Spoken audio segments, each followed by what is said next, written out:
1975 April 19 റഷ്യയിലെ കപൂസ്റ്റിൻയ കോസ്മോഡ്രോമിൽ നിന്ന് Soviet യൂണിയന്റെ കോസ്മോസ് 3M റോക്കറ്റിൽ ഇന്ത്യയുടെ ആദ്യ കൃത്രിമ ഉപഗ്രഹമായ ആര്യഭട്ട ബഹിരാകാശത്തേക്ക് കുതിച്ചുയർന്നു. ഇന്ത്യൻ ബഹിരാകാശ ഗവേഷണ സംഘടനയായ ISRO നിർമ്മിച്ച ഈ ഉപഗ്രഹം ഇന്ത്യയുടെ ബഹിരാകാശ പദ്ധതികളുടെ തുടക്കക്കുറിയായി. 5ാം നൂറ്റാണ്ടിലെ പ്രശസ്ത ജ്യോതിശാസ്ത്രജ്ഞനും ഗണിതശാസ്ത്രജ്ഞനുമായ ആര്യഭടന്റെ ഈ പേര് ഉപഗ്രഹത്തിന് നൽകിയത് ഇന്ത്യയുടെ ശാസ്ത്രീയ പൈതൃകത്തോടുള്ള ആദരവായിരുന്നു.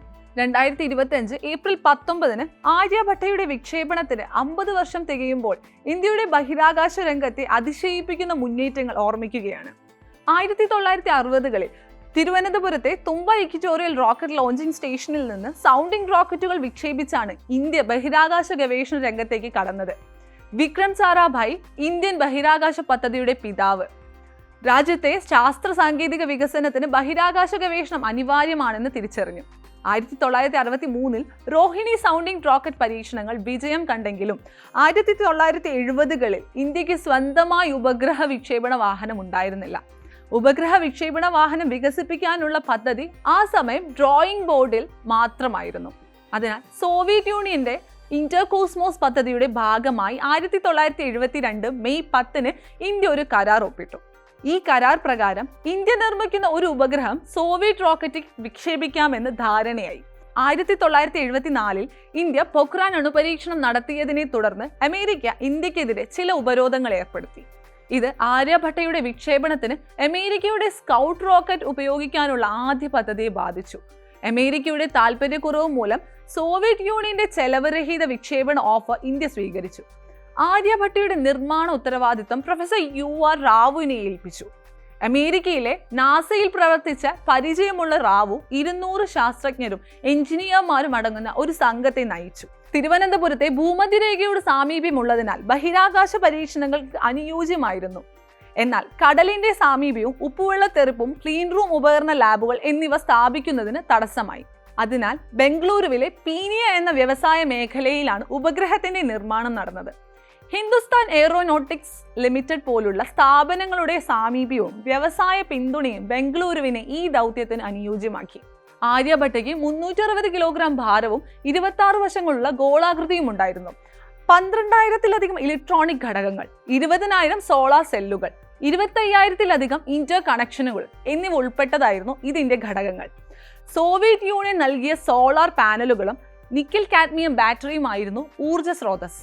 എക്സ്റേ, ജ്യോതിശാസ്ത്ര സംബന്ധമായ പരീക്ഷണങ്ങൾ, സൗര ന്യൂട്രോണുകളും ഗാമ വികിരണങ്ങളും നിരീക്ഷിക്കൽ, മേൽവലയത്തിലെ പഠനങ്ങൾ എന്നീ 3 ശാസ്ത്ര പരീക്ഷണങ്ങളാണ് ലക്ഷ്യമിട്ടത്. നിർമ്മാണത്തിന് 30 മാസം മാത്രമാണ് ലഭിച്ചത്. പീനിയൽ clean room, thermal lab, electronics lab, antenna testing unit എന്നിവ സ്ഥാപിച്ചു. ഉപഗ്രഹത്തിന്റെ പ്രോട്ടോടൈപ്പുകൾ thermo vacuum chamber, vibration test, shock test എന്നിവയിലൂടെ പരിശോധിച്ചു. 1975 ജനുവരിയിൽ ശ്രീഹരിക്കോട്ടയിലെ ഗ്രൗണ്ട് സ്റ്റേഷനുമായി ആശയവിനിമയം പരിശോധിക്കാൻ ഹെലികോപ്റ്റർ ഉപയോഗിച്ച് ഉപഗ്രഹ മോഡൽ പരീക്ഷിച്ചു. 1973 മെയ്യിൽ 25 കിലോമീറ്റർ ഉയരത്തിൽ ബലൂൺ ഉപയോഗിച്ചും 400 കിലോമീറ്റർ ദൂരത്ത് ആശയവിനിമയം പരീക്ഷിച്ചു. ആര്യഭട്ട എന്ന പേര് തിരഞ്ഞെടുത്തതിന് പിന്നിലും ഒരു കഥയുണ്ട്. വിക്രം സാരാഭായ് ഉപഗ്രഹത്തിന് പേര് നിർദ്ദേശിക്കാൻ പ്രധാനമന്ത്രി ഇന്ദിരാഗാന്ധിയെ സമീപിച്ചു. മൈത്രി, ജവഹർ, ആര്യഭട്ട എന്നീ 3 പേര് നിർദ്ദേശിച്ചു. ആര്യഭടന്റെ ശാസ്ത്രീയ പൈതൃകം കണക്കിലെടുത്ത് ഇന്ദിരാഗാന്ധി ആര്യഭട്ട എന്ന പേര് തിരഞ്ഞെടുത്തു. 1975 ഏപ്രിൽ 19 കപൂസ്റ്റിൻയാറിൽ നിന്ന് കോസ്മോസ് 3M റോക്കറ്റിൽ ആര്യഭട്ട ഭ്രമണപഥത്തിലെത്തി. വിക്ഷേപണത്തിന് 30 മിനിറ്റിനുള്ളിൽ 5000 കിലോമീറ്റർ അകലെയുള്ള ശ്രീഹരിക്കോട്ടയിലെ ഗ്രൗണ്ട് സ്റ്റേഷനിൽ ആദ്യ സിഗ്നലുകൾ എത്തി. എന്നാൽ വിക്ഷേപണത്തിന്റെ 6ാം ദിവസം ഇലക്ട്രിക്കൽ തകരാറിനെ തുടർന്ന് ഉപഗ്രഹത്തിന്റെ പ്രവർത്തനം നിലച്ചു. എങ്കിലും ആ ഹ്രസ്വകാലത്തിനുള്ളിൽ ആര്യഭട്ട വിലപ്പെട്ട ഡാറ്റകൾ നൽകി.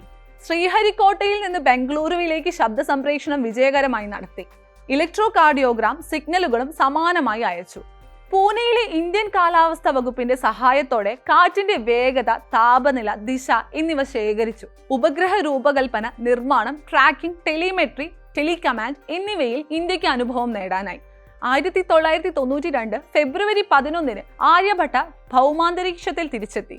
ആര്യഭട്ടയുടെ വിക്ഷേപണം ഇന്ത്യയുടെ ബഹിരാകാശ പദ്ധതികൾക്ക് ആത്മവിശ്വാസം നൽകി. 5 കോടി രൂപ ചെലവിൽ 360 കിലോഗ്രാം ഭാരമുള്ള ഒരു ഉപഗ്രഹം 30 മാസത്തിനുള്ളിൽ നിർമ്മിക്കാൻ ഇന്ത്യക്ക് കഴിഞ്ഞു.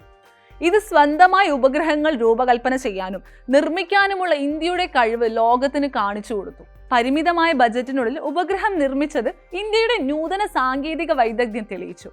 പീനിയൽ സ്ഥാപിച്ച ലാബുകളും ടെസ്റ്റിംഗ് യൂണിറ്റുകളും ഭാവിയിലെ ഉപഗ്രഹ നിർമ്മാണത്തിന് അടിത്തറയായി. ആര്യഭട്ടയിലൂടെ നടത്തിയ ശബ്ദ ഡാറ്റ സംപ്രേക്ഷണ പരീക്ഷണങ്ങൾ ഭാവിയിൽ വാർത്താവിനിമയ ഉപഗ്രഹങ്ങൾക്ക് വഴിയൊരുക്കുകയും ചെയ്തു. ആര്യഭട്ടയുടെ വിജയം ഇന്ത്യയെ ബഹിരാകാശ ശക്തിയാക്കി മാറ്റി. ആര്യഭട്ടയുടെ ചിത്രമടങ്ങിയ 2 രൂപ നോട്ട് 1975 പുറത്തിറക്കിയത് ഈ ദൗത്യത്തിന്റെ ചരിത്ര പ്രാധാന്യം എടുത്തുകാട്ടുന്നു. 50 വർഷത്തിനിടെ ഇന്ത്യ 548 ഉപഗ്രഹങ്ങൾ വിക്ഷേപിച്ചു. അതിൽ 51 എണ്ണം ഇപ്പോഴും ഭ്രമണപഥത്തിലുണ്ട്. ഭൗമ നിരീക്ഷണ ഉപഗ്രഹങ്ങളായ ഭാസ്കര 1, 2, പരീക്ഷണ വാർത്താവിനിമയ ഉപഗ്രഹമായ ആപ്പിൾ എന്നിവ ആര്യഭട്ടയ്ക്ക് ശേഷമുള്ള ചുവടുവയ്പ്പുകളായിരുന്നു. ഇൻസാറ്റ് ശ്രേണി ഇന്ത്യയുടെ വാർത്താവിനിമയ ടെലിവിഷൻ ഇന്റർനെറ്റ് സേവനങ്ങൾ ശക്തിപ്പെടുത്തി. നാവിക് ഇന്ത്യയുടെ സ്വന്തം GPS സംവിധാനമായി. റിസാറ്റ്, കാർട്ടോസ്റ്റാറ്റ് തുടങ്ങിയ ഉപഗ്രഹങ്ങൾ കാലാവസ്ഥാ ദുരന്ത നിരീക്ഷണം, കൃഷി എന്നിവയ്ക്ക് സഹായിച്ചു. ചന്ദ്രയാൻ, മംഗൾയാൻ, ആദിത്യ L1 എന്നിവ ലോകത്തെ അത്ഭുതപ്പെടുത്തി.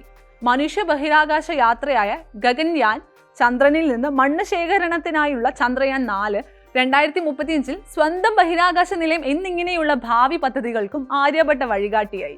ആര്യഭട്ട ഇന്ത്യയുടെ ബഹിരാകാശ സ്വപ്നങ്ങളുടെ ആദ്യ ചുവടുവെപ്പായിരുന്നു. വിക്രം സാരാഭായ്, UR റാവു, സതീഷ് ധവൻ തുടങ്ങിയ ദീർഘദർശികളുടെ നേതൃത്വത്തിൽ പരിമിതമായ വിഭവങ്ങളിൽ നിന്ന് ഇന്ത്യ ലോകോത്തര ബഹിരാകാശ ശക്തിയായി ഉയർന്നു. ചന്ദ്രനിലേക്കും ചൊവ്വയിലേക്കും യാത്ര ചെയ്യുന്ന ഇന്ത്യ 2035 സ്വന്തം ബഹിരാകാശ നിലയം സ്ഥാപിക്കാനും 2040 ചന്ദ്രനിൽ മനുഷ്യനെ ഇറക്കാനും ഒരുങ്ങുകയാണ്. 2025 ആര്യഭട്ടയുടെ 50-ാം വാർഷികം കേന്ദ്ര സർക്കാർ വിപുലമായി ആഘോഷിച്ചു. ആര്യഭട്ടയുടെ 50-ാം വാർഷികം ഇന്ത്യയുടെ ശാസ്ത്ര സാങ്കേതിക മുന്നേറ്റങ്ങളുടെ സുവർണ അധ്യായം ഓർമ്മിപ്പിക്കുന്നു.